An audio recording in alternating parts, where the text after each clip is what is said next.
SCP-004 The 12 Keys and the Rusty Door. Object Class Euclid. Special Containment Procedures when handling items SCP-0042 through SCP-004-13. Proper procedure is vital. The items are not permitted to be moved off-site unless accompanied by 2 Level 4 security personnel. Under no circumstances should any other component of SCP-004 be taken through SCP-0041. The effects of doing so are as yet unknown, and the current cost of experimentation makes further research impractical. Should any of the objects contained within SCP-0041 breach containment, or the facility be breached, the keys must be brought inside and the door closed prior to activation of Site-62's on-site warhead. Unauthorized removal of keys from the testing area is grounds for immediate termination. Level 1 clearance is required for basic access to SCP-0041. Level 4 clearance is required for use of SCP-004-2 to 213. Description: SCP-004 consists of an old wooden barn door and a set of 12 rusted steel keys. The door itself is the entrance to an abandoned factory in Chronological History. 7th of the 2nd, 1949.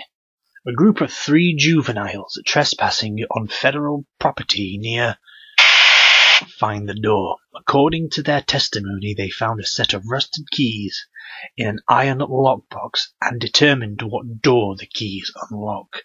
The juveniles are taken into custody after they contact Sheriff when one of their friends, SCP-04-CAS-01, goes missing. 7th of the 3rd, 1949. Local authorities find the severed right hand of SCP-004-CAS-01, 8 kilometers from SCP-004-01. Other parts of SCP-004-CAS-01's body are found scattered as far as 32 kilometers from the factory. Under interrogation, the apprehended juveniles tell authorities that upon opening the door with one of the keys, SCP-004-CAS-01 was torn into several pieces, each of which disappeared. At this point, the SCP Foundation takes over the investigation. 7th of the 4th, 1949. SCP Agent obtains the keys from the local authorities to begin testing. Tests show that SCP-042 through SCP-004-13 all fit into a single lock on the large barred door. 12 Class D personnel are assigned to test the effects of the door. Of the 12 test subjects, each trying a different key to enter the room. Only 2 survive.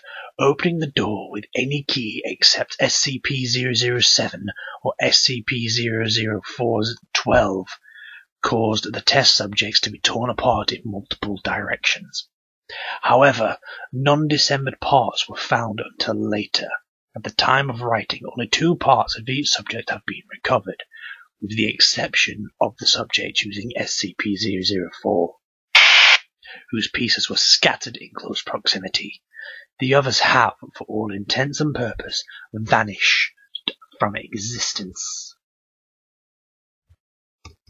Of the 2 surviving subjects, only one, having used SCP-0047, returned unharmed.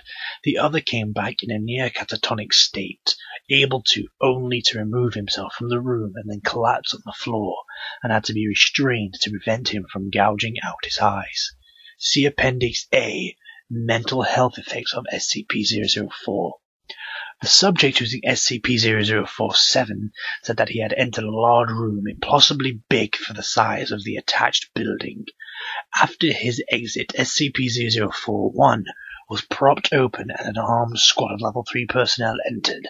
The size of the room is impossible to measure, and the doorframe and the individuals in the room are the only part of the room that can be felt or illuminated. 7/16, 1949. The juvenile suspects and sheriff are terminated.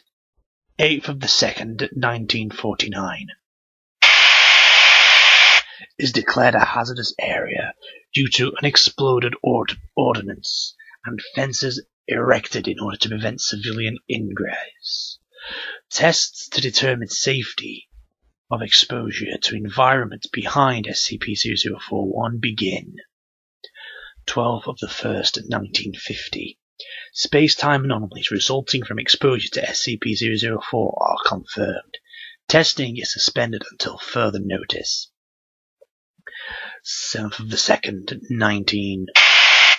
The unaccounted for remains of SCP-004-CAS-01 appear unexpectedly outside SCP-0041, despite being killed decades before.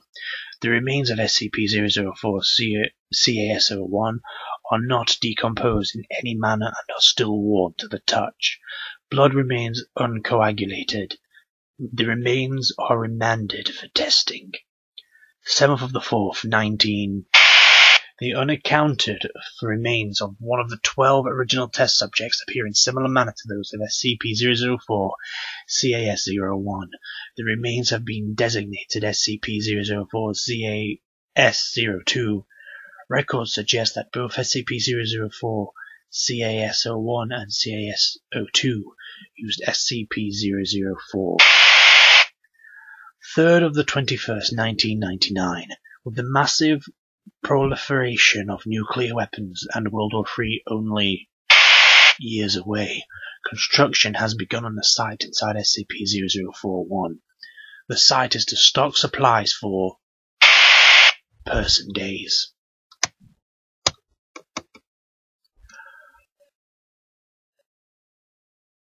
4th of the 21st, 1999.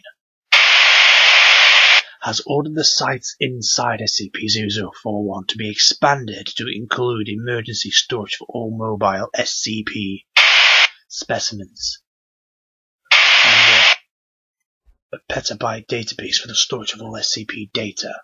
The facility is now referred to as Site 62. 9th the 25th, 2000.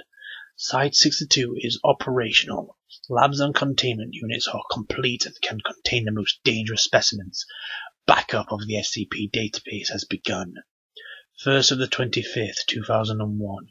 Due to time anomalies, see space-time anomalies below. All personnel working at Site 62 are now required to reside on site permanently. Families of personnel are to be informed that loved ones perished in an industrial accident. Clone bodies have been prepared for funeral. 8th the 14th, 2003. Massive power outage across northeast United States and through Canada. Due to the initial failure of multiple SCP generators, Site 62 was without power for 53 minutes.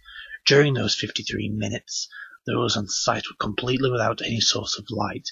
They reported sensing creatures and people, although no abnormal entities could be seen or felt. Selected facility personnel were allowed to read Appendix A and said the creatures sensed were of humanoid size, but otherwise similar to the massive green creature described. Space-time anomalies. SCP-004 seems to propagate spatiotemporal anomalies. Personnel leaving the facility report losing time. Those who have been in the site for weeks insist that they had only been in the facility for several days, and records of work completed and supplies consumed support their claims. Other temporal anomalies involve SCP-004-2-13, especially the reappearance of SCP-04-CAS-01 and SCP-004-CAS-02 exactly years after using SCP-004. Has been assigned to investigate all aspects of these time anomalies. Spatial anomalies include the impossible large dimensions of the area opened by SCP-0047. Similarly, the 2003 blackout incident suggests that there exists on an alternate plane of existence within the same space that Site 62 occupies. Additional notes. Testing on SCP-004 reveals that 10 of the keys open SCP-0041 on a dimension where the laws of physics and topology are significantly different than those of our home dimension. Test subjects meeting these hostile conditions are torn apart, their body parts deposited in various locations, only 3 of which have been verified to be on Earth. Material deposited at 2 of these points appears immediately. Material deposited at 30 appears exactly years into the future. The other 7 locations are currently unknown. Current testing focuses on 2 avenues of research. The first is in finding ways to survive SCP-004's hostile topologies. The second suggests that SCP-004 2 through 13 may open doors other than SCP-0041. Appendix A. Mental health effects of SCP-004-12. All Class D personnel using SCP-004-12 return in a catatonic state, unable to speak. Some may have enough energy left to try to claw out their eyes. Of the 16 subjects, only 4 have survived. Only 1 has regained speech. Following long-term psychotherapy, he was able to tell the psychiatrist that he saw a massive green creature, so large that means of its body extended beyond his field of view. He reported innate fear of sudden recognition, as if it were something buried deep in his primal fears, and forced implantation of incomprehensible memories. Subject displays acute anterograde and retrograde amnesia. Appendix B. Additional information. SCP-004-14. Date of discovery 9th of the 6th, 1950.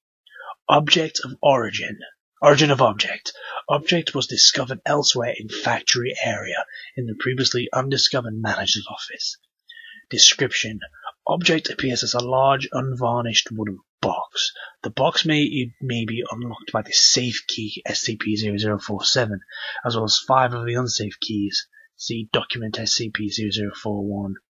Upon unlocking SCP-004-14 with SCP-004, the box opens automatically on hinges.